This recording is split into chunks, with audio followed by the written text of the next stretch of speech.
ధ్యానం చేస్తూ ఉన్నాము. ఈ దినం కూడా అక్కడి నుండి మనము దేవుని వాక్యాన్ని ధ్యానం చేద్దాం. అపోస్తలుల కార్యముల గ్రంథం 8వ అధ్యాయం 4-5 వచనాలు చదువుకుందాం. ನಾವು ಕಳೆದಂತ ಕೆಲವು ವಾರಗಳಿಂದ ನಾವು ಅಪೊಸ್ತಲರ ಕೃತ್ಯಗಳು 8ನೇ ಅಧ್ಯಾಯದಲ್ಲಿರುವಂತ ಸತ್ಯಾಂಶಗಳನ್ನು ಕೇಳುತ್ತಾ ಬಂದಿದ್ದೇವೆ. ಈಗಲೂ ಸಹ ನಾವು ಅಪೊಸ್ತಲರ ಕೃತ್ಯಗಳು 8ನೇ ಅಧ್ಯಾಯದಲ್ಲಿರುವಂತ 4 ಮತ್ತು 5 ವಚನಗಳನ್ನು ಓದಿಕೊಂಡು ಧ್ಯಾನ ಮಾಡಿಕೊಳ್ಳೋಣ. కాబట్టి చెదరిపోయిన వారు సువార్త వాక్యమును ప్రకటించుచు సంచారము చేసిరి. 5వ వచనం, అప్పుడు ఫిలిప్పు సమరయ పట్టణము వరకును వెళ్ళి క్రీస్తును వారికి ప్రకటించుచు ఉండెను. 8వ అధ్యాయం 12వ వచనం కూడా చదువుకుందాం. 8వ అధ్యాయం 12వ వచనం. అయితే ఫిలిప్పు దేవుని రాజ్యమును గూర్చియు యేసుక్రీస్తు నామమును గూర్చియు సువార్త ప్రకటించుచుండగా వారతన్ని నమ్మి పురుషులను స్త్రీలను బాప్తిస్మము పొందిరి. ಅಪೊಸ್ತಲರ ಕೃತ್ಯಗಳು 8ನೇ ಅಧ್ಯಾಯ 4, 5 ಮತ್ತು 12ನೇ ವಚನಗಳನ್ನು ಓದಿಕೊಳ್ಳೋಣ. ಚದರಿ ಹೋದವರು ಅಲ್ಲೆಲ್ಲಿ ಹೋಗಿ ಸುವಾರ್ತ ವಾಕ್ಯವನ್ನು ಸಾರಿದರು. ಫಿಲಿಪ್ಪನು ಸಮರಯವೆಂಬ ಪಟ್ಟಣಕ್ಕೆ ಹೋಗಿ ಕ್ರಿಸ್ತನನ್ನು ಅಲ್ಲಿಯವರಿಗೆ ಪ್ರಕಟಿಸಿದನು.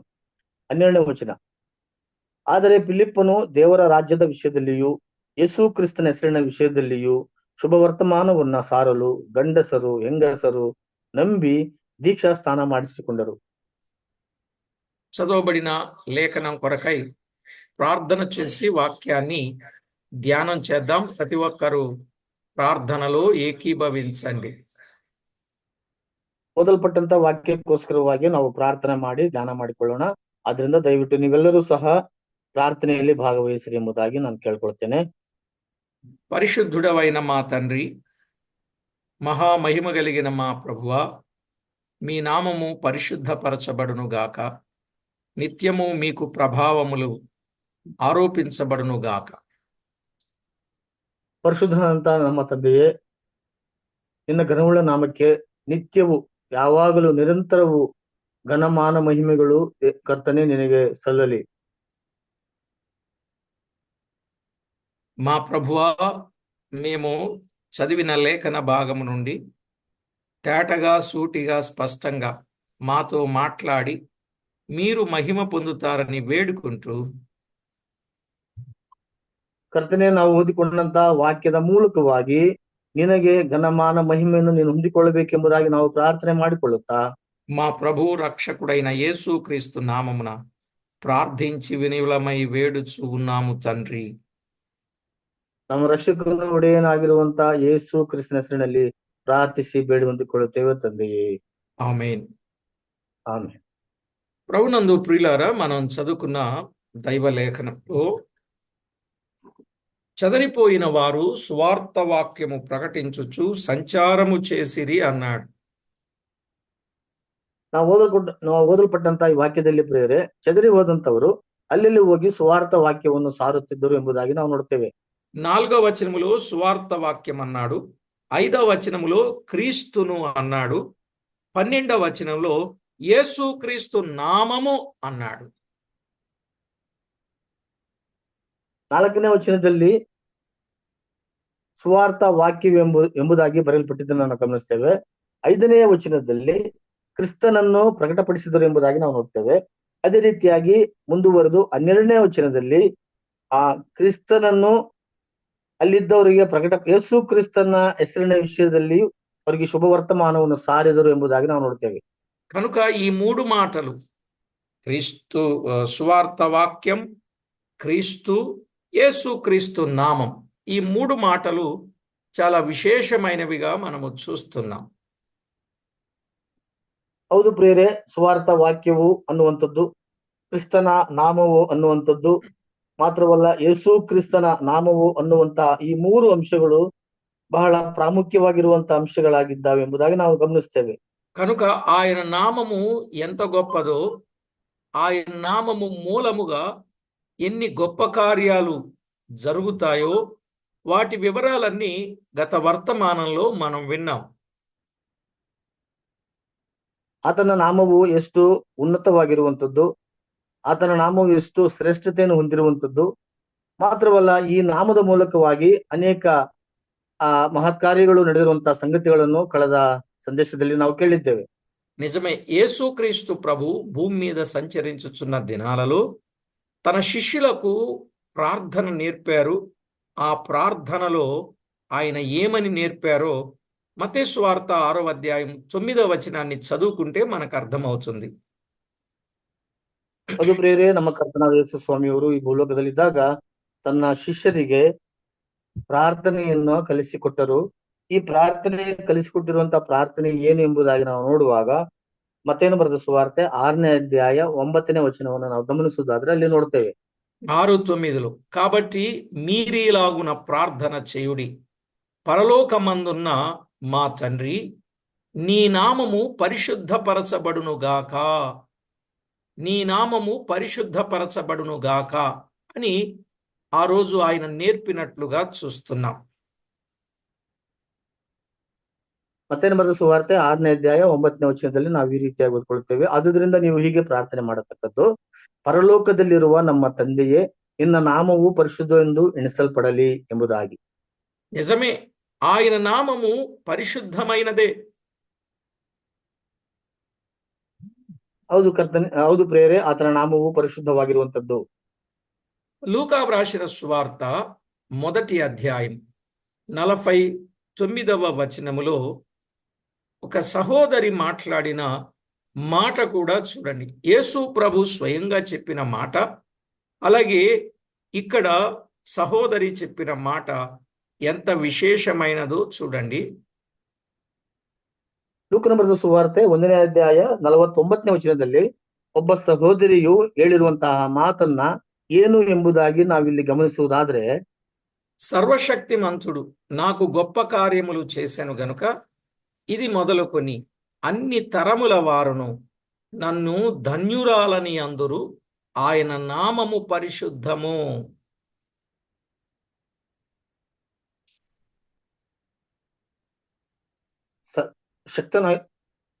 ಶಕ್ತನಾಗಿರುವ ಆತನು ನನಗೆ ದೊಡ್ಡ ಉಪಕಾರಗಳನ್ನು ಮಾಡಿದ್ದಾನೆ. ಆತನ ನಾಮವು ಪರಿಶುದ್ಧವಾದದ್ದು. ಆತನಲ್ಲಿ ಭಯಭಕ್ತಿ ಉಳ್ಳವರ ಮೇಲೆ ಆತನ ದಯವು ತಲತಲಾಂತರದವರೆಗೂ ಇರುವುದು ಎಂಬುದಾಗಿ. ఇక్కడ అన్ని తరముల వారు నన్ను ధన్యురాలని చెప్పినట్లు ఆయన నామము పరిశుద్ధం, ఆయన నామము పరిశుద్ధం. నిజమే, ఆయన నామం పరిశుద్ధపరచబడును గాక, ఆయన నామము పరిశుద్ధం. ಹೌದು ಪ್ರಿಯರೇ, ಆತನ ನಾಮವು ಪರಿಶುದ್ಧವಾಗಿರುವಂತದ್ದು. ಎಲ್ಲಾ ತಲೆಮಾರುಗಳಲ್ಲಿ ನಾವು ಗಮನಿಸುವುದಾದ್ರೆ ಆತನ ನಾಮವು ಪರಿಶುದ್ಧವಾಗಿರುವಂತಹ ನಾಮವಾಗಿದೆ. కనుక ఇట్టి నామము కొరకు ఆనాడు దేవుని పిల్లలు ఎలాంటి పరిస్థితులు ఎదుర్కొన్నారు అని మనం ఆలోచన చేయవచ్చు. ಅದರಿಂದ ಪ್ರೇರೆ, ಇಂತಹ ಪರಿಶುದ್ಧವಾಗಿರುವಂತಹ ಶ್ರೇಷ್ಠವಾದಂತಹ ನಾಮಕ್ಕೋಸ್ಕರವಾಗಿ ಅಂದಿನ ಭಕ್ತರು ಎಷ್ಟು ಶ್ರಮೆಗಳನ್ನು ಅನುಭವಿಸಿದರು ಎಂಬುದಾಗಿ ನಾವು ಗಮನಿಸಬಹುದು ದೇವರ ವಾಕ್ಯದಲ್ಲಿ. ఆయన నామము ఎక్కడ ఉంటే ఆయన కూడా అక్కడే ఉంటారు అని మత్తయి సువార్త 18వ అధ్యాయం 20వ వచనాన్ని మనం చూడగలం. ಶ್ರೀ ಮತ್ತೇನು ಬರೆದ ಸುವಾರ್ತೆ 18ನೇ ಅಧ್ಯಾಯ 20ನೇ ವಚನದಲ್ಲಿ ನಾವು ನೋಡಿದ್ರೆ, ಆತನ ನಾಮವು ಎಲ್ಲಿರುತ್ತದೋ ಅಲ್ಲಿ ಆತನು ಇರುತ್ತಾನೆ ಎಂಬ ಮಾತನ್ನು ನಾವು ಸಹ ಅಲ್ಲಿ ಗಮನಿಸ್ತೇವೆ. ఏలయనగా ఇద్దరు ముగ్గురు నా నామమున ఎక్కడ కూడి ఉందురో అక్కడ నేను వారి మధ్య ఉందునని చెప్పినట్లుగా మనము చూస్తున్నాం. ಯಾಕಂದ್ರೆ ಪ್ರಿಯರೇ, ಅಲ್ಲಿ ಬರೆಯಲ್ಪಟ್ಟಿರುವಂತ ವಾಕ್ಯದಲ್ಲಿ ಎಲ್ಲಿ ಇಬ್ಬರು ಮೂವರು ನನ್ನ ನಾಮದಲ್ಲಿ ಕೂಡಿ ಬರುತ್ತಾರೋ ಅಲ್ಲಿ ಅವರ ಮಧ್ಯದಲ್ಲಿ ನಾನು ಇರ್ತೇನೆ ಎಂಬುದಾಗಿ ಕರ್ತನೆ ಹೇಳಿದ್ದನ್ನು ನಾವು ಗಮನಿಸ್ತೇವೆ. కాబట్టి ఆయన నామము ఎక్కడ ఉంటే ఆయన అక్కడ ఉంటారు, ఎక్కడ ఆయన నామస్మరణ ఉంటుందో అక్కడ ఆయన ఉంటారు అనే సత్యాన్ని ప్రభువే చెప్పినట్లుగా చూడగలం. ಹೌದು ಪ್ರಿಯರೇ, ಆತನ ನಾಮವು ಎಲ್ಲಿ ಸ್ಮರಣೆ ಮಾಡಲ್ಪಡುತ್ತದೋ ಅಲ್ಲಿ ಆತನ ಪರಿಶುದ್ಧ ನಾಮವು ಉಪಸ್ಥಿತವಾಗಿರುತ್ತದೆ.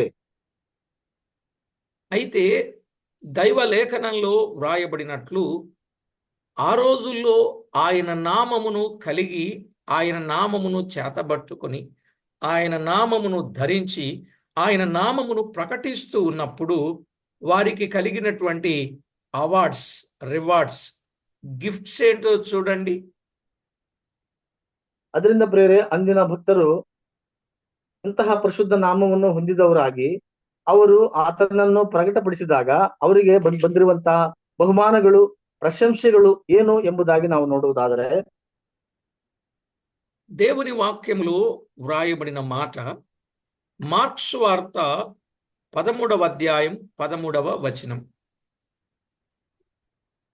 ಮಾರ್ಕನ ಬರೆದ ಸುವಾರ್ತೆ 13ನೇ ಅಧ್ಯಾಯ 13ನೇ ವಚನವನ್ನು ನಾವು ಗಮನಿಸುವುದಾದರೆ, నా నామము నిమిత్తం అందరి చేత మీరు ద్వేషింపబడుదురు, అంతము వరకు సహించిన వాడే రక్షణ పొందును అని మనం చూస్తున్నాం. ನನ್ನ ಹೆಸರಿನ ನಿಮಿತ್ತವಾಗಿ ನಿಮ್ಮನ್ನು ಎಲ್ಲರೂ ಹಗೆ ಮಾಡುವರು, ಆದರೆ ಕಡೆಯವರೆಗೂ ತಾಳುವವನು ರಕ್ಷಣೆ ಹೊಂದುವನು ಎಂಬುದಾಗಿ ಬರೆಯಲ್ಪಟ್ಟಿದೆ. కనుక ఆయన నామము నిమిత్తం ద్వేషించబడతారు, ఆయన నామము కలిగిన వారిని ద్వేషిస్తారు అని చెప్పాడు. ಹೌದು ಪ್ರಿಯರೇ, ಆತನ ನಾಮವನ್ನ ಹೊಂದಿದವರನ್ನ ದ್ವೇಷಿಸುತ್ತಾರೆ ಅಥವಾ ಹಗೆ ಮಾಡುತ್ತಾರೆ ಎಂಬುದಾಗಿ ನಾವು ಲೇಖನಗಳನ್ನ ಆಧರಿಸಿ ನೋಡುತ್ತೇವೆ. ఇంతకీ ఎవరెవరి చేత ద్వేషించబడతారు? ಯಾರಿಂದ ಅವರು ದ್ವೇಷಕ್ಕೆ ಒಳಗಾಗುತ್ತಾರೆ ಅನ್ನುವಂಥದ್ದು ನೋಡುವಾಗ, లూకాసు వార్త 21:17. ಲೂಕನ ಬರೆದ ಸುವಾರ್ತೆ 21ನೇ ಅಧ್ಯಾಯ 17ನೇ ವಚನ. నా నామము నిమిత్తము మీరు మనుషులందరి చేత ద్వేషింపబడుదురు. ఆయన నామము నిమిత్తం మనుషులందరి చేత ద్వేషించబడతారు అని చెప్పాడు. ಇದಲ್ಲದೆ ನನ್ನ ಹೆಸರಿನ ನಿಮಿತ್ತ ನಿಮ್ಮನ್ನು ಎಲ್ಲರೂ ಹಗೆ ಮಾಡುವರು ಎಂಬುದಾಗಿ. ಹೌದು ಪ್ರೇರೆ, ಆತನ ನಾಮದ ನಿಮಿತ್ತವಾಗಿ ಎಲ್ಲರೂ ಹಗೆಯನ್ನು ಅಥವಾ ದ್ವೇಷವನ್ನ ಕಟ್ಟಿಕೊಳ್ಳುವಂತಹ ಒಂದು ಸ್ಥಿತಿಯಲ್ಲಿ ಇರ್ತಾರೆ ಎಂಬುದಾಗಿ ನಾವು ನೋಡ್ತೇವೆ. మత్తయి వ్రాసిన సువార్తలో 24వ అధ్యాయం 9వ వచనంలో ఒక మాట చెప్పాడు. ಅದೇ ಪ್ರಿಯರೇ, ಮತ್ತಾಯ ಬರೆದ ಸುವಾರ್ತೆ 24ನೇ ಅಧ್ಯಾಯ 9ನೇ ವಚನದಲ್ಲೂ ಸಹ ಒಂದು ಮಾತನ್ನು ಹೇಳಿದ್ದನ್ನು ನಾವಿಲ್ಲಿ ಗಮನಿಸ್ತೇವೆ. జనులు మిమ్మును శ్రమల పాలు చేసి చంపెదరు, మీరు నా నామము నిమిత్తము సకల జనముల చేత ద్వేషింపబడుదురు అన్నాడు.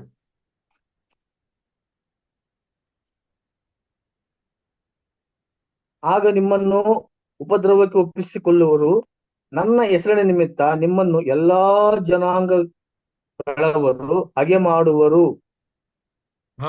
సకల జనముల చేత, మనుషులందరి చేత ద్వేషించబడతారు అని చెప్పాడు.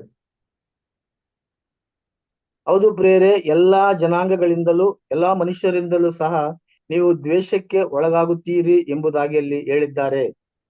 అయినా ఆయన నామమును ప్రకటించుట మానలేదు.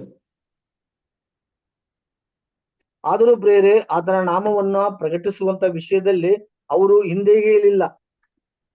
ఇంకా అంటాడు ఆ వచనములో, జనులు మిమ్మును శ్రమల పాలు చేసి చంపెదరు, శ్రమల పాలు చేసి కూడా చంపుతారు ఆ నామమును కలిగిన వారిని. ಹೌದು ಪ್ರಿಯರೇ, ಅದೇ ವಚನದಲ್ಲಿ ನಾವು ಮುಂದುವರೆದು ನೋಡಿದ್ರೆ ಒಬ್ಬರನ್ನೊಬ್ಬರು ಹಿಡಿದು ಕೊಲ್ಲುವರು ಎಂಬುದಾಗಿ ಸಹ ಬರೆದಿದ್ದು ನಾವು ನೋಡ್ತೇವೆ. చూశారా ప్రియులారా, ఆయన నామమును బట్టి ఎన్ని ఇబ్బందులు ఉంటాయో శ్రమల పాలు చేసి చంపుతారు అన్నాడు. ಮಾತ್ರವಲ್ಲ ಪ್ರಿಯರೇ, ಈ ನಾಮದಿಂದಾಗಿ ಅನೇಕರನ್ನ ಶ್ರಮೆಗಳಿಗೆ ಒಳಪಡಿಸಿ ಅವರನ್ನು ಕೊಲ್ಲುವರು ಎಂಬುದಾಗಿ ಹೇಳಿದ್ದನ್ನು ಸಹ ನಾವು ನೋಡ್ತೇವೆ. మనము కూడా ఆయన నామము కొరకు ఎలా ఉండాలో చాలా స్పష్టంగా చెప్పాడు. ಅದರಿಂದ ಪ್ರಿಯರೇ, ಆತನ ನಾಮಕ್ಕೋಸ್ಕರವಾಗಿ ನಾವು ಯಾವ ರೀತಿಯಾಗಿ ಇರಬೇಕನ್ನುವಂಥದ್ದು ಸ್ಪಷ್ಟವಾಗಿ ಇಲ್ಲಿ ಹೇಳಲ್ಪಟ್ಟಿದೆ. మత్తయి వ్రాసిన సువార్త 18వ అధ్యాయం 29వ వచనం. ಮತ್ತಾಯನ ಬರೆದ ಸುವಾರ್ತೆ 19ನೇ ಅಧ್ಯಾಯ 29ನೇ ವಚನ. నా నామము నిమిత్తం అన్నదమ్ములనైనను, అక్క చెల్లెండ్రనైనను, తండ్రినైనను, తల్లినైనను, పిల్లలనైనను, భూములనైనను, ఇండ్లనైనను, విడిచిపెట్టిన ప్రతివాడు అన్నాడు. అంటే ఆయన నామము నిమిత్తం ఎవరిని విడిచిపెట్టాలి అవసరమైతే? అన్నదమ్ములను గాని, అక్క చెల్లెండ్రను గాని, తండ్రిని గాని, తల్లిని గాని, పిల్లలను గాని, భూములను గాని, ఇండ్లను గాని. ఇక్కడ 7 వర్గాల పరిస్థితులు మనకి ఈ భాగంలో కనబడుతూ ఉన్నాయి. జాగ్రత్తగా వ్రాసుకోండి 1 by 1. ಹೌದು ಪ್ರಿಯರೇ, ಮತ್ತೇನ ಬರೆದ ಸುವಾರ್ತೆ 19ನೇ ಅಧ್ಯಾಯ 29ನೇ ವಚನವನ್ನು ಗಮನಿಸುವುದಾದ್ರೆ, ನನ್ನ ಹೆಸರಿನ ನಿಮಿತ್ತವಾಗಿ ಮನೆಯನ್ನಾಗಲಿ, ಅಣ್ಣ ತಮ್ಮಂದಿರನ್ನಾಗಲಿ, ಅಕ್ಕ ತಂಗಿಯರನ್ನಾಗಲಿ, ತಂದೆ ತಾಯಿಯನ್ನಾಗಲಿ, ಮಕ್ಕಳನ್ನಾಗಲಿ, ಭೂಮಿಯನ್ನಾಗಲಿ ಬಿಟ್ಟಿರುವವರೆಲ್ಲರಿಗೆ ಎಂಬುದಾಗಿ ಅನೇಕ ಪಾಲು ಹೆಚ್ಚಾಗಿ ಸಿಕ್ಕುವುದು ಎಂಬುದಾಗಿ ಇಲ್ಲಿ ಬರೆಯಲ್ಪಟ್ಟಿದೆ. ಅದರಿಂದ ಪ್ರಿಯರೇ, ಏಳು ರೀತಿಯ ಒಂದು ಜನಾಂಗಗಳನ್ನ ಅಥವಾ ಆ ತಮ್ಮ ಸ್ವಕೀಯರನ್ನು ಬಿಟ್ಟು ನನ್ನ ಸೇವೆಗೆ ಬರುವಾಗ ಅವರಿಗೆ ಅನೇಕವಾದಂತ ಮೇಲು ಸಿಗುತ್ತದೆ ಎಂಬುದಾಗಿ ಹೇಳಿದ್ದನ್ನು ನಾವು ನೋಡಿಸ್ತೇವೆ. ಅದರಿಂದ ನೀವು ದಯವಿಟ್ಟು ಇದನ್ನೆಲ್ಲ ಬರೆದು. ఆయన నామం అన్నదమ్ముల కన్నను మిన్నయైనది. 2, ఆయన నామం అక్క చెల్లెండ్ర కంటెను మిన్నయైనది. 3, ఆయన నామం తండ్రి కంటే మిన్నయైనది. 4, నామం తల్లి కంటే ఎక్కువైనది. ఆయన నామం 5, పిల్లల కంటే కూడా ఎక్కువైంది. 6, భూముల కంటే కూడా ఎక్కువైంది. 7, ఇండ్ల కంటే కూడా ఎక్కువైంది. ఆయన నామం ఎంత ఉన్నతమైనది. వీరు ఎక్కువ, దేవుని నామం ఎక్కువ. అంటే దేవుని నామమే ఎక్కువ అని తేటగా దేవుని వాక్యాన్ని మనము గుర్తిస్తున్నాం. ಹೌದು ಸ್ವಾಮಿ, ಹೌದು ಪ್ರಿಯರೇ, ಆತನ ನಾಮವು ಅಣ್ಣ ತಮ್ಮಂದಿರಿಗಿಂತಲೂ ದೊಡ್ಡದು, ಅಕ್ಕ ತಂಗಿಯರಿಗಿಂತಲೂ, ತಂದೆ ತಾಯಿಗಳಿಗಿಂತಲೂ, ಮಕ್ಕಳಿಗಿಂತಲೂ, ಭೂಮಿಗಿಂತಲೂ, ಮನೆಗಿಂತಲೂ ಸಹ ಆತನ ನಾಮವು ದೊಡ್ಡದಾಗಿದೆ ಎಂಬುದಾಗಿ ನಾವು ನೋಡ್ತೇವೆ. ಅದರಿಂದ ಈ ದೇವರ ನಾಮವು ವಿಶೇಷವಾಗಿರುವಂತಹ ಸ್ಥಾನವನ್ನು ಹೊಂದಿದೆ ಎಂಬುದಾಗಿ ನಾವು ನೋಡ್ತೇವೆ. కనుక ప్రతి ఒక్కరూ గుర్తించండి ప్రియులారా, అవసరమైతే ఆయన నామము నిమిత్తం వీరందరినీ మనము విడిచిపెట్టాలి.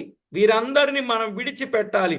విడిచిపెట్టిన ప్రతివాడు 100 రెట్లు పొందుతాడు, ఇదిగాక నిత్య జీవమును పొందుతాడు అనే విషయాన్ని గుర్తుపెట్టుకోవాలి.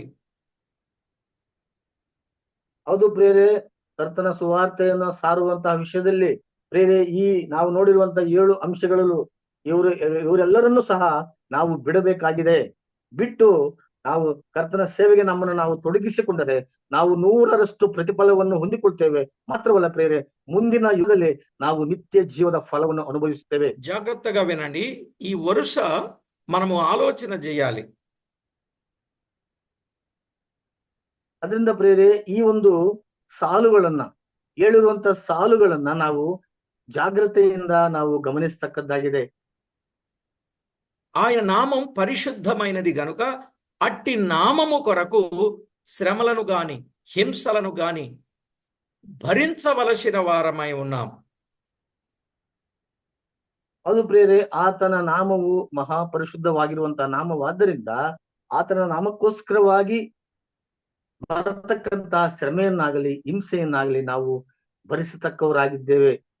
కనుక ఆయన నామము కొరకు అవసరమైతే ఎవరెవరిని విడిచిపెట్టాలో చాలా వివరంగా 7 సంగతులను మనము అర్థం చేసుకోగలుగుతాం.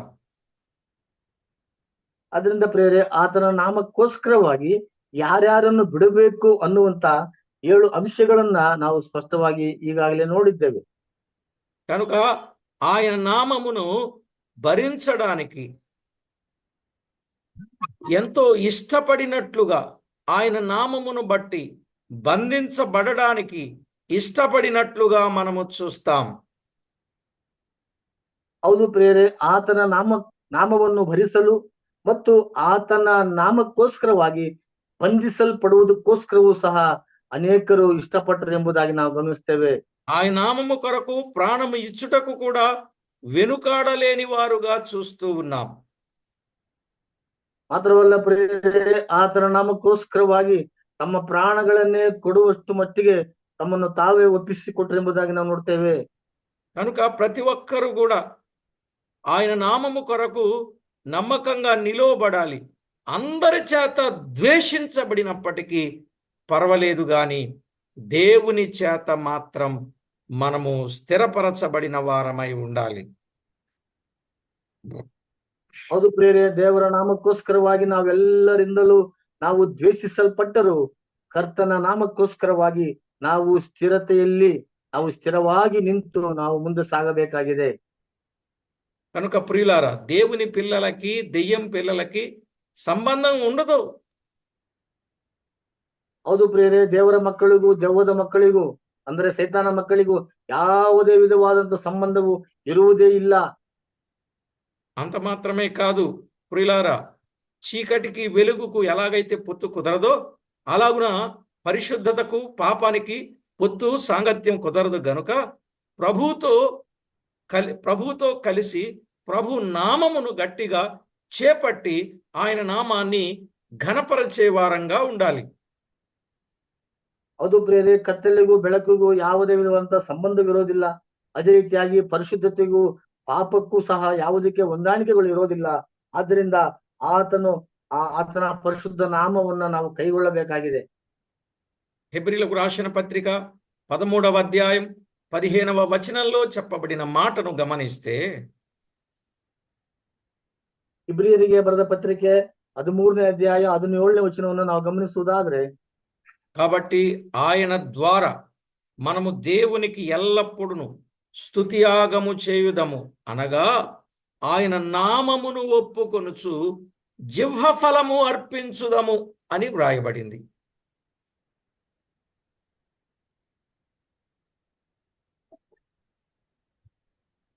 బ్రదర్ 17వ వచనం బ్రదర్, 17 లేదు కదా, 15. ಆತನ ಮೂಲಕವಾಗಿಯೇ ದೇವರಿಗೆ ಸ್ತೋತ್ರ ಯಜ್ಞವನ್ನು ಎಡಬಿಡದೆ ಸಮರ್ಪಿಸೋಣ. ಆತನು ಕರ್ತನೆಂದು ಬಾಯಿಂದ ಪ್ರತಿಜ್ಞೆ ಮಾಡುವುದೇ ನಾವು ಅರ್ಪಿಸುವ ಯಜ್ಞವಾಗಿದೆ. ఆయన నామమును ఒప్పుకోవలసిందే, ఆయనకు స్తుతియాగము చేయవలసిందే, జిహ్వ ఫలము అర్పించవలసిందే ఆయన నామ గొప్పతనాన్ని బట్టి. ಅದು ಪ್ರೇರೆ, ಆತನ ನಾಮವನ್ನ ನಾವು ಒಪ್ಪಲೇಬೇಕಾಗಿರುವಂತ ನಾಮವಾಗಿದೆ. ಮತ್ತು ನಾವು ನಾಲಿಗೆಯಿಂದ ಸಲ್ಲಿಸುವಂತ ಅರ್ಪಣೆಗಳನ್ನು ಸಹ ನಾವು ಆತನಿಗೆ ನಾವು ಎಡಬಿಡದೆ ಸಲ್ಲಿಸಬೇಕಾಗಿದೆ.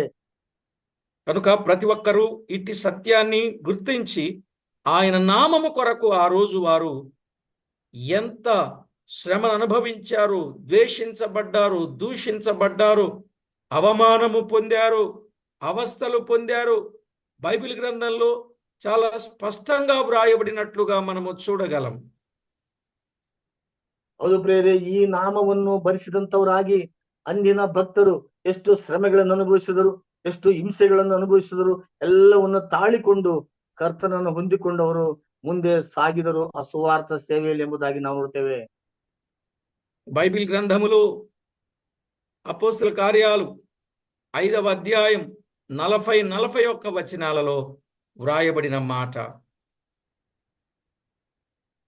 ಸತ್ಯವೇದದಲ್ಲಿ ಪ್ರೇರೆ ಅದು ಅಪೊಸ್ತಲ ಕೃತ್ಯಗಳು 5ನೇ ಅಧ್ಯಾಯ 40-41ನೇ ವಚನದಲ್ಲಿ ಬರೆದಿರುವಂತ ಮಾತನ್ನು ನಾವು ಗಮನಿಸುವುದಾದ್ರೆ, చూడండి, వారు అతని మాటకు సమ్మతించి అపోస్తలులను పిలిపించి కొట్టించి యేసు నామమును బట్టి బోధింపకూడదని ఆజ్ఞాపించి వారిని విడుదల చేశారు. యేసు నామము కొరకు ఆ రోజు దెబ్బలు తిన్నట్లుగా చూస్తున్నాం. 41వ వచనములో ఆ నామము కొరకు అవమానము పొందుటకు పాత్రులని ఎంచబడ్డారు. యేసుక్రీస్తు నామము కొరకు అవమానాలను కూడా వారు పొందవలసి వచ్చింది. ಅವರು ಆತನ ಮಾತಿಗೆ ಒಪ್ಪಿ ಅಪೊಸ್ತಲರನ್ನು ಕರೆಸಿ ಹೊಡೆಸಿ ಯೇಸುವಿನ ಹೆಸರನ್ನು ಹೇಳಿ ಮಾತಾಡಬಾರದೆಂದು ಅಪ್ಪಣೆ ಕೊಟ್ಟು ಅವರನ್ನು ಬಿಟ್ಟರು ಎಂಬುದಾಗಿ ನಾವು ನೋಡ್ತೇವೆ. ಅದರಿಂದ ಪ್ರೇರೆ 40ನೇ ವಚನದಲ್ಲಿ ನಾವು ನೋಡ್ತೇವೆ, ಯೇಸುವಿನ ನಾಮಕ್ಕೋಸ್ಕರವಾಗಿ ಅನೇಕ ಹೊಡೆತಗಳನ್ನ ಅವರು ಹೊಡೆಸಿಕೊಂಡ್ರು ಎಂಬುದಾಗಿ ನೋಡ್ತೇವೆ. ಮಾತ್ರವಲ್ಲ, 41ನೇ ವಚನವನ್ನು ನಾವು ಗಮನಿಸುವುದಾದ್ರೆ ಅಲ್ಲಿ ನಾವು ಆತನಿಗೋಸ್ಕರವಾಗಿ ಶ್ರಮೆಗಳಿಗೆ ಅವರು ಪಾತ್ರರಾದರು ಅಂತಂದ್ರೆ ಆ ಒಂದು ಶ್ರಮೆಗಳನ್ನ ಅವರು ಅನುಭವಿಸಿದರು. ಅದಕ್ಕೋಸ್ಕರ ಸಹ ಆ ರೀತಿಯಾಗಿ ಶ್ರಮೆಗಳನ್ನ ಅನುಭವಿಸುವಂತ ಲೆಕ್ಕಕ್ಕೆ ಎಣಿಸಲ್ಪಟ್ಟರೂ ಸಹ ಅವರು ಸೇವೆಯಲ್ಲಿ ಮುಂದುವರೆದರು ಎಂಬುದಾಗಿ ನಾವು ನೋಡ್ತೇವೆ. కనుక ప్రభునందు ప్రియులారా, మరి ఆ నామము కొరకు ఈరోజు మనమేమి చేయగలుగుతున్నాం?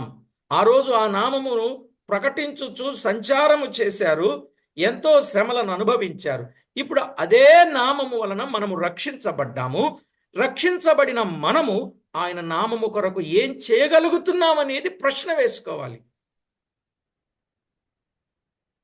ಹೌದು ಪ್ರಿಯರೇ, ದಿನಮಾನಗಳಲ್ಲಿ ನಾವು ಅವಲೋಕನೆ ಮಾಡತಕ್ಕಂತಹ ವಿಷಯವೇನಂತಂದ್ರೆ, ಅಂದು ಕರ್ತನ ನಾಮವನ್ನು ಭರಿಸಿದಂತವರಾಗಿ ಅವರು ಹೊರಟು ಹೋಗಿ ಸುವಾರ್ಥ ವಾಕ್ಯವನ್ನ ಅವರಿಗೆ ಶ್ರಮೆಗಳ ಮಧ್ಯದಲ್ಲಿಯೂ ಸಹ ಅವರು ಅನೇಕರಿಗೆ ಸಾರಿ ಅವರ ಅನೇಕರನ್ನ ರಕ್ಷಣೆ ಮಾರ್ಗಕ್ಕೆ ತರುವಂತೆ ಮಾಡಿದರು. ಆದರೆ ನಾವು ಇಂದಿನ ಕಾರ್ಯದಲ್ಲಿ ನಾವು ಇಂತಹ ಕಾರ್ಯದಲ್ಲಿ ನಾವಿದ್ದೀವೋ ಅನ್ನುವಂಥದ್ದು ನಾವು ಪ್ರಶ್ನಿಸಿಕೊಳ್ಳಬೇಕಾದಂತ ವಿಷಯವಾಗಿದೆ ಪ್ರಿಯರೇ. చూడండి, ఆయన నామమును బట్టి బోధింపకూడదని ఆజ్ఞాపించారు, ఆయన నామమును బట్టి బోధింపకూడదని కొట్టారు, ఆయన నామమును బట్టి బోధింపకూడదని వారు అవమానపరిచారు.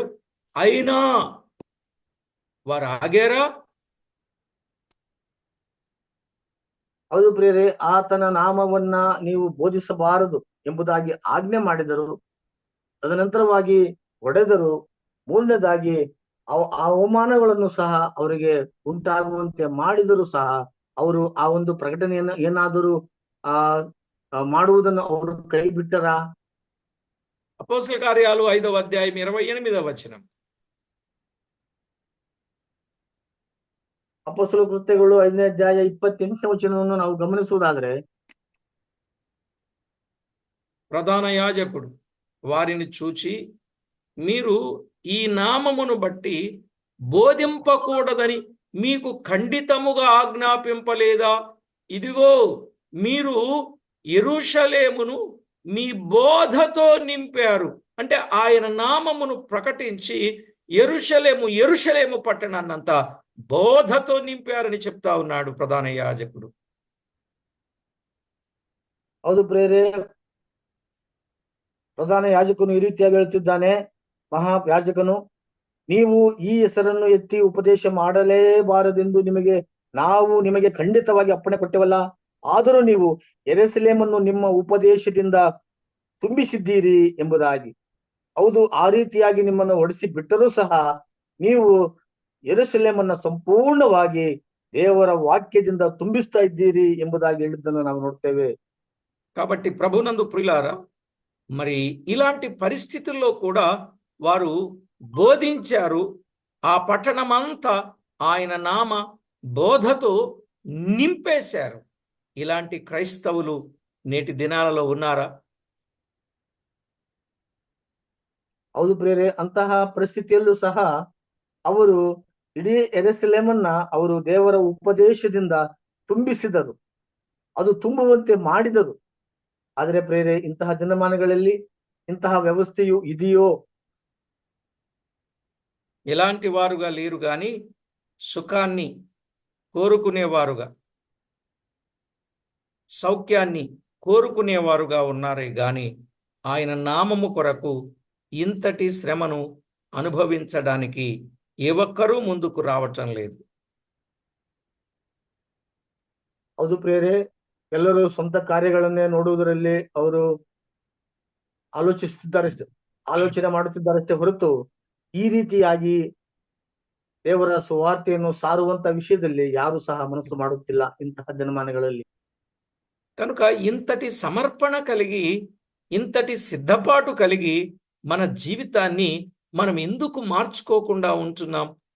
మరి అది ఆలోచన చేయండి. ఆ రోజు ఆయన పిల్లలు ఆయన నామము కొరకు ఎంతటి త్యాగం చేశారో ఈరోజు మనం కూడా అలాంటి త్యాగమే చేసి ఆయన నామాన్ని ప్రకటించాలి. ಹೌದು ಪ್ರಿಯರೇ, ಇಂಥ ದಿನಮಾನಗಳಲ್ಲಿ ನಾವು ಯಾಕೆ ಈ ರೀತಿಯಾಗಿ ಮನಸ್ಸು ಮಾಡುತ್ತಿಲ್ಲ ಅನ್ನುವಂಥದ್ದನ್ನ ನಮ್ಮ ಮನಸ್ಸಲ್ಲಿಟ್ಟುಕೊಂಡು ನಾವು ಈ ಒಂದು ಸುವಾರ್ತೆ ವಾಕ್ಯವನ್ನು ಸಾರಬೇಕು ಮತ್ತು ಅನೇಕರಿಗೆ ಈ ಸುವಾರ್ತೆಯನ್ನು ನಾವು ಪ್ರಕಟಿಸಿ ಎಲ್ಲರನ್ನು ರಕ್ಷಣೆ ಮಾರ್ಗಕ್ಕೆ ತರಬೇಕಾಗಿರುವಂತ ಕಾರ್ಯ ನಮ್ಮ ಮೇಲಿದೆ. ఈరోజు మనం ఎలా ఉన్నామంటే, తాత ముత్తాతలు సంపాదించిన ఆస్తో, లేక ఉద్యోగం ఏదో పని చేసుకొని సంపాదించిన ఆస్తో, లేదా రిటైర్ అయిన తర్వాత వచ్చే ఆస్తో, పెన్షనో, వీటి చేత మనము సుఖంగా జీవిస్తూ సుఖానికి అలవాటు పడ్డామే గాని దేవుని స్వార్థను ప్రకటించి అనేకులను దేవుని వైపు త్రిప్పుదాము అనే సమర్పణ మీలో ఎంతమందిలో ఉందో ఒకసారి ఆలోచన చేయండి. ಹೌದು ಪ್ರಿಯರೇ, ಇಂಥ ದಿನಮಾನಗಳಲ್ಲಿ ನಾವು ನೋಡಿದ್ರೆ ನಮ್ಮ ತಾತ, ನಮ್ಮ ಪೂರ್ವಿಕರು ಅಥವಾ ನಮ್ಮ ಆ ಪೂರ್ವಿಕರು ಸಂಪಾದಿಸಿಕೊಟ್ಟಂತ ಹಣದಿಂದ ಆಸ್ತಿಯನ್ನು ಮಾಡಿಕೊಂಡಂತವರಾಗಿ ಅಥವಾ ಉದ್ಯೋಗಗಳಲ್ಲಿ ಜೀವಿಸುತ್ತಾ ಮತ್ತು ಅವರು ಆ ಉದ್ಯೋಗದಲ್ಲಿದ್ದು ಪೆನ್ಷನ್ ಅನ್ನು ಪಡೆಯುತ್ತಾ ಇದ್ದಂತವರು ತಮ್ಮ ಸುಖಭೋಗಗಳನ್ನ ತಮ್ಮ ವೈಯಕ್ತಿಕ ವಿಷಯಗಳಲ್ಲಿ, ತಮ್ಮ ಭೌತಿಕವಾದಂತಹ ವಿಷಯಗಳಲ್ಲಿ ತಮ್ಮನ್ನು ತೊಡಗಿಸಿಕೊಂಡಿದ್ದಾರೆ ಹೊರತು ಕರ್ತನ ಒಂದು ಕಾರ್ಯಗಳನ್ನ ಮಾಡಬೇಕೆಂಬುದಾಗಿ ಯಾರು ಸಹ ಆಲೋಚನೆ ಮಾಡುತ್ತಾ ಇದ್ದಾರಾ? ನಾವಿವತ್ತು ಯೋಚನೆ ಮಾಡಬೇಕಾಗಿದೆ ಪ್ರಿಯರೇ. ప్రియులారా, ఆయన నామము కొరకు మీరేమేమి చేస్తున్నారో ఒకసారి ఆలోచన చేయండి. దేవునికి ఇక నుండైనా సరే ఆయన నామం పేరట మహిమ తేవడానికి సిద్ధపడండి.